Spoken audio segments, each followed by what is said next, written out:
parte do nosso Evangelho no Lar, o estudo da Roda da Vida, baseado aqui no livro do Lama Padmasambhava. Hoje nós vamos estudar um tema que se chama Cultura da Paz.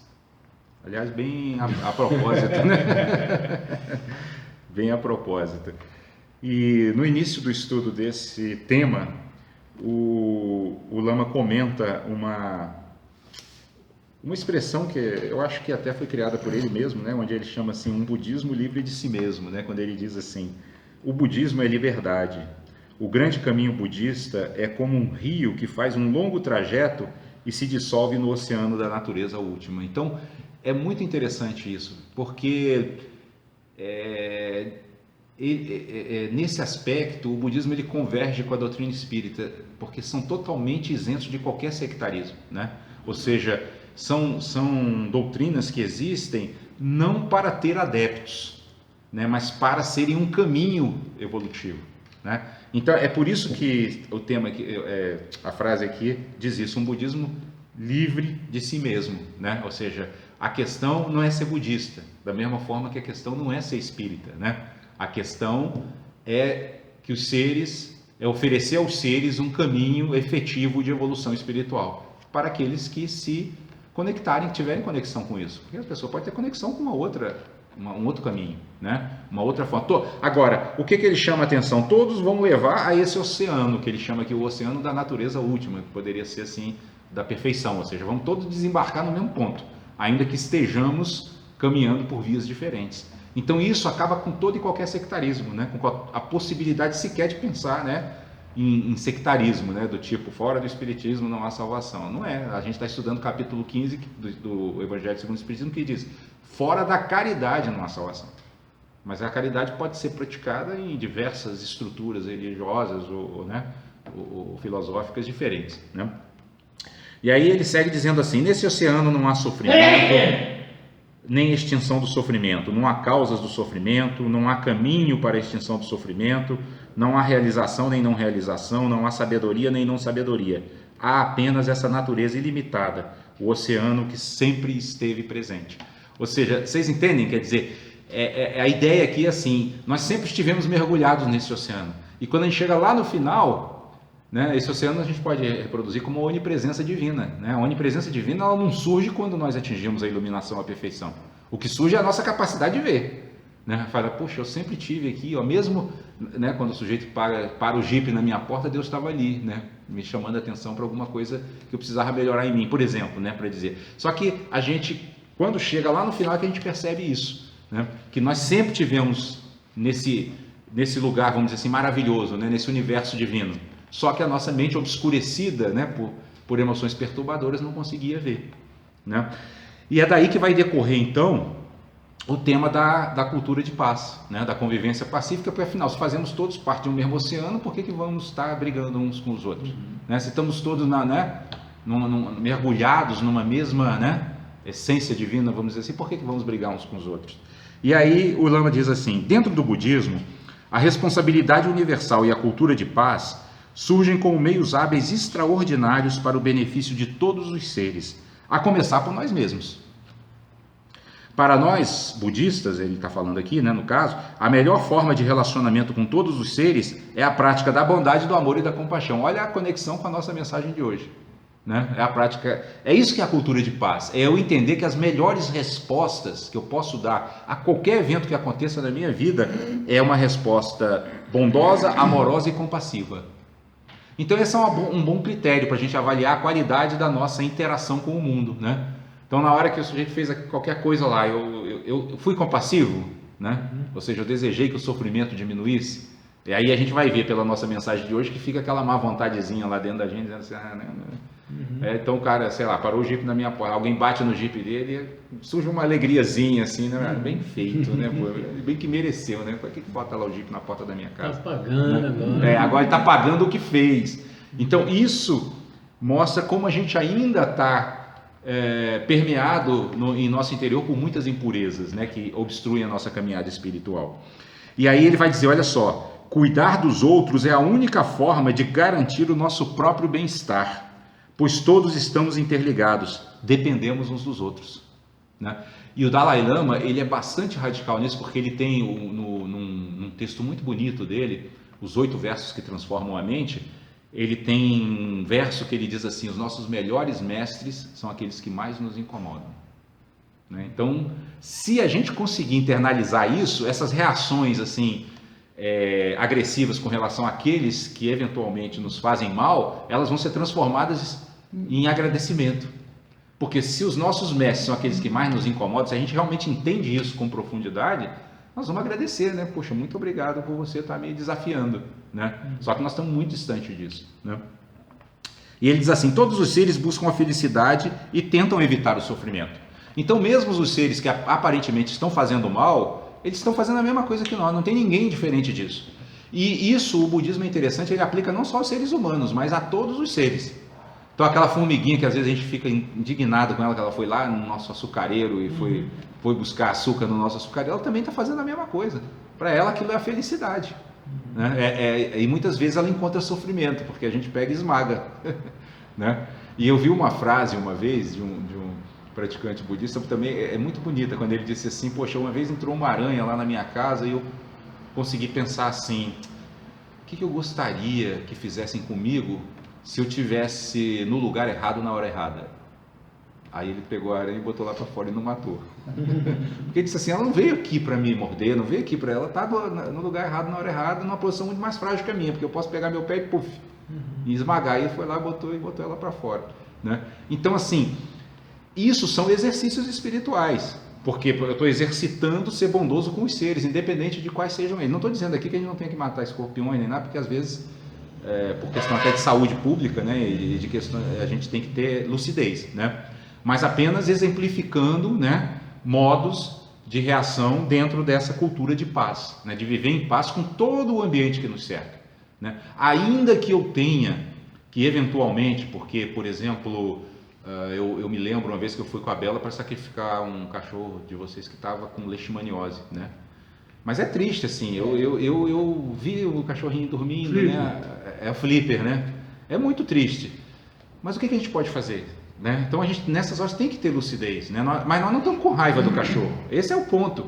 Então espiritualmente aquilo não é negativo, nós estamos fazendo com pesar, né? Sentindo, inclusive tendo uma empatia com o próprio animal, porque a gente fica triste vendo, né, a luz da vida se apagar nele, né? Vocês entendem isso? Quer dizer, é isso que caracteriza um ato de sabedoria e diferencia de um ato de ignorância espiritual. É quando a gente está com bons sentimentos dentro, ainda que esteja praticando, no caso aí do sacrifício do cachorro, uma ação de matar, né? Mas a questão não é a ação em si, é que sentimento está me impulsionando aquilo, entende? E aí ele segue dizendo assim: não se trata de uma característica exclusiva dos humanos, ela é identificada também nos animais e nas plantas. As plantas também, você bota ela ali na sombra, ela dobra um pouquinho assim, vai procurar o sol, ela quer a felicidade dela é o sol para ela fazer a fotossíntese, né? Todos os seres buscam sempre o que possa garantir sua sobrevivência da melhor maneira possível e tentam evitar as ameaças. Alguns seres vão tentar evitar as ameaças como? Achando que é armado, né? Brigando com os outros, atirando, mas ele está procurando a felicidade também, né? Na existência condicionada, tudo tem início, meio e fim, tudo é impermanente. Como tudo está sempre mudando, surge o conceito de positivo e negativo. Vemos certas coisas como benéficas para a nossa busca pela felicidade e outras como prejudiciais, capazes de gerar sofrimento. E aí é que está o grande problema, né? A gente, quando identifica um ato como prejudicial, a tendência é a gente manifestar uma emoção perturbadora, né? De aversão, algo aversivo, raiva, né? Pô, como é que esse cara me fechou ali no trânsito? Por quê? Né?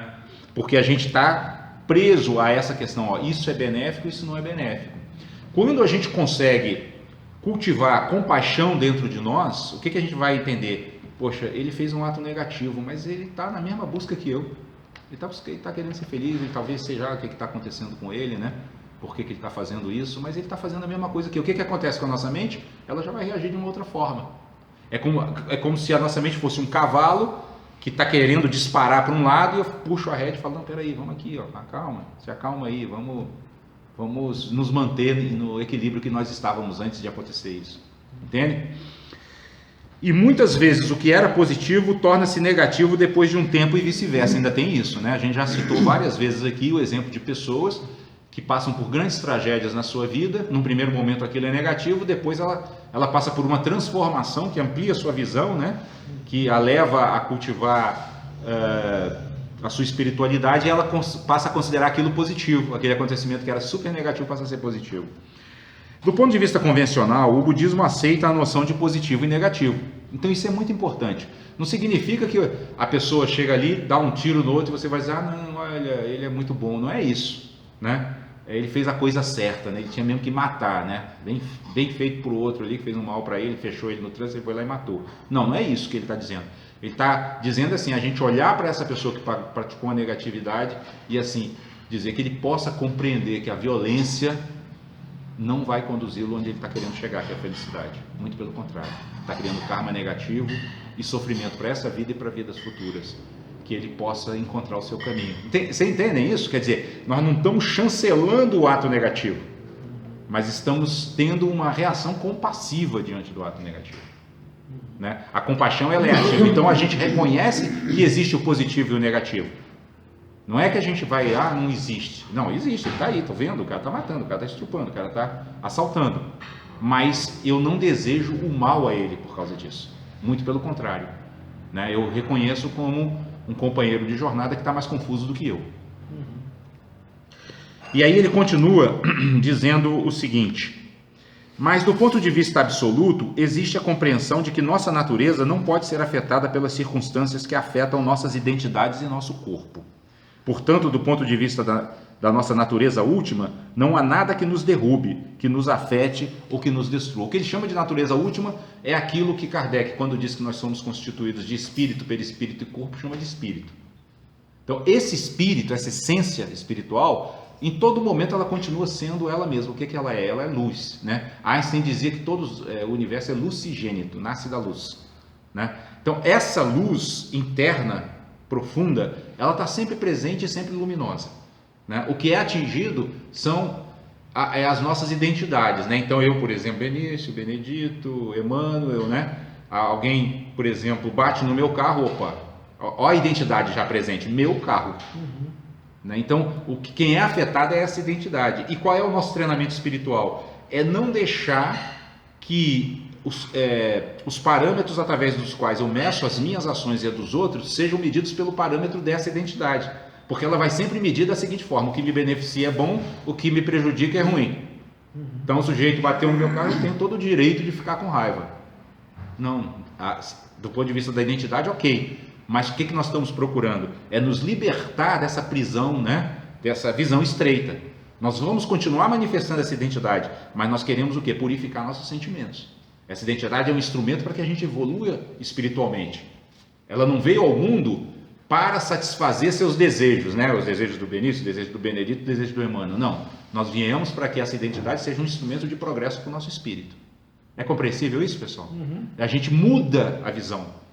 Entende? E com essa visão a gente fica muito menos propenso a reações negativas diante da negatividade dos outros. Mas é um treinamento diário.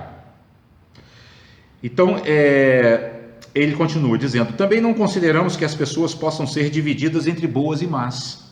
Nem trabalhamos com o conceito de culpa ou de que as pessoas devam ser responsabilizadas diretamente por suas ações negativas. Trabalhamos com o conceito de que, se andarmos de maneira apropriada, colheremos o que desejamos: felicidade e segurança. Olha que interessante. Então a gente não fica classificando, esses aqui são ruins, esses aqui são bons, né? Na visão espiritual, a gente sabe apenas o seguinte: se eu caminhar no mundo com bondade, compaixão, amor e sabedoria, as coisas vão dar certo, independentemente de se eventualmente eu seja agredido, ou seja prejudicado, ou seja roubado. Mas se eu agir da forma apropriada em todas as circunstâncias positivas e negativas, ou seja, sempre com um espírito evangélico, misericordioso, tolerante, as coisas vão dar certo. Né? Mas o que acontece com a gente? Como a nossa fé é fraca, quando as coisas acontecem negativamente, a tendência da gente, olha só, estou fazendo tudo certinho, mas olha o que me aconteceu. Né? A gente tende a ir para um outro caminho. Né? Por isso que Jesus diz no Pai Nosso: não nos deixeis cair em tentação. É justamente nessa tentação de embarcar nas nossas negatividades, nos nossos maus hábitos mentais, né? E aí o Lama continua dizendo, essa é a perspectiva geral dos ensinamentos. Vamos ter ensinamentos provisórios e outros definitivos. Os ensinamentos relativos e direcionados à cultura de paz serão, pelo menos no início, provisórios. Dizem respeito ao mundo condicionado, onde, esquecidos do que somos verdadeiramente, nos ligamos a um corpo e dizemos, eu sou este corpo. A gente se confunde, né? Porque com o nosso próprio corpo, né? Se a gente for pedir assim, poxa, perguntarem para nós quem é você, a gente vai se descrever dentro desse corpo e dessa mente que agora se manifesta dessa forma, né? Então, esquecidos da nossa origem divina, né? Como eu disse agora há pouco, do nosso espírito, né? Dessa luz que habita dentro de nós, nós nos identificamos com esse corpo. E nos identificando com esse corpo, a gente começa a ter esse raciocínio. O que é bom é o que faz bem, né? Quem me dá comida é bom, quem tira minha comida é ruim, né? E aí a cultura de paz, ela vai tentar então justamente ser o elemento que harmonize essas relações, para que elas não fiquem relações puramente competitivas, de guerra entre as pessoas e entre as nações, entendem? E ele segue dizendo, também dizemos, eu sou a minha identidade, apresentamos-nos com o nosso cartão de visitas, eu sou isso, eu sou essa pessoa, né? Sou esse ser, eu sou assim. Às vezes tem pessoas que você fala, poxa, mas você podia reagir de outra forma, não, eu sou assim, entendeu? Quem quiser me ver comigo já sabe, eu sou desse jeito. Eu conheço uma pessoa que disse para mim uma vez assim, poxa, todo mundo sabe o que é que eu gosto e o que é que eu não gosto. Por que fica com medo de... Você vê, pessoa que está assim num nível de cegueira tão grande que ela não estava compreendendo por que as pessoas aborreciam ela, já que todo mundo sabia o que ela gosta e o que ela não gosta. E é uma pessoa cheia de manias, muita mania. Então é aquela velha cegueira do egocentrismo, né? Entendeu? É bem o exemplo do extremo disso aqui, sabe? Mas a gente tem isso, sabe, dentro também, né? Pô, o cara sabe que não deveria parar ali na frente da minha garagem, eu não gosto disso, por que ele parou, né? Então a gente está sempre autocentrado, né? Olhando sempre para nós. E talvez não tenhamos nenhuma desconfiança de que não somos realmente isso que pensamos que somos. Desse modo, se nossa identidade vai mal, nos sentimos muito aflitos. Então aqui vem aquele ponto que o Lama ele fala muito, olha, hoje a gente vive numa bolha de realidade. Aí, por exemplo, é como se a gente tivesse que estar ou empregado ou desempregado. Então, se eu estou desempregado, né, aí eu fico triste, né, porque é o que como ele está dizendo, se a nossa identidade vai mal, mas o que quer dizer que a nossa identidade vai mal? Quer dizer que os valores que essa identidade cultiva, né, não estão sendo realizados. Mas se a gente voltar pouco tempo que eu digo assim, poucos séculos atrás, não existia essa noção de emprego e desemprego, não é verdade? Teve momentos históricos que as pessoas simplesmente eram servos, eram, sei lá, era outra coisa qualquer, né? Mas não tinha essa noção que nós temos hoje, né? Profissional, empregado e tal. Isso é uma noção nossa hoje. Faz parte da nossa identidade contemporânea. Se a gente se confunde com isso, o que acontece? A gente vai ver várias pessoas que estão deprimidas porque estão desempregadas, né?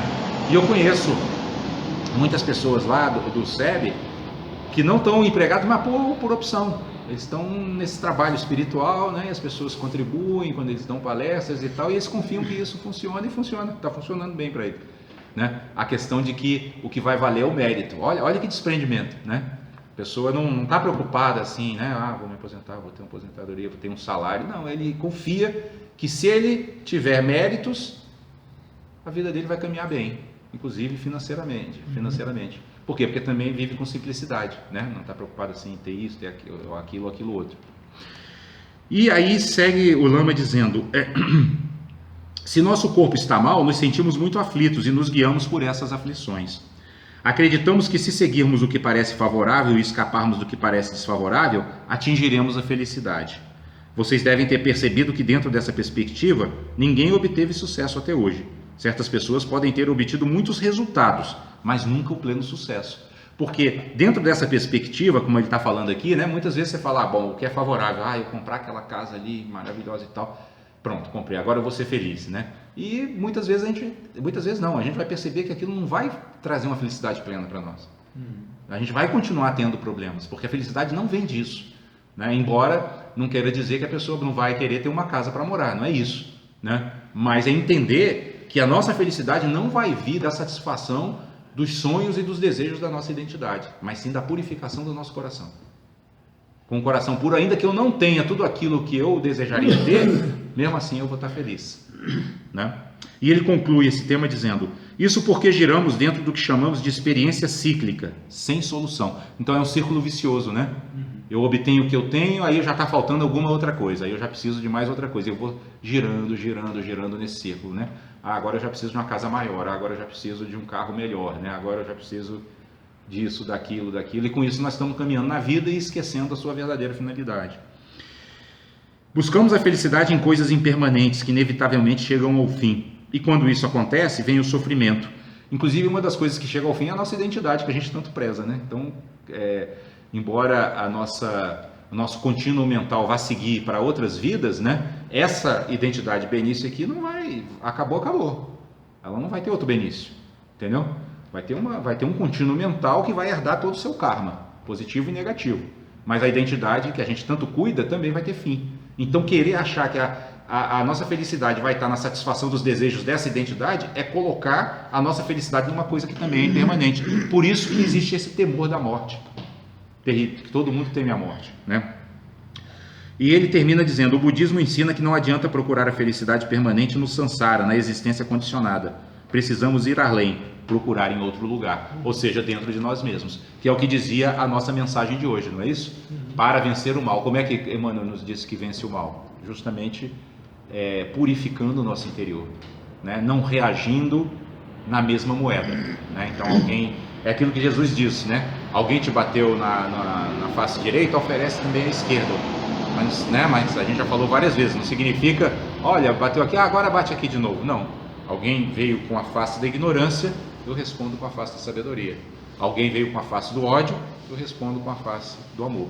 Alguém veio com agressividade, eu respondo com compaixão.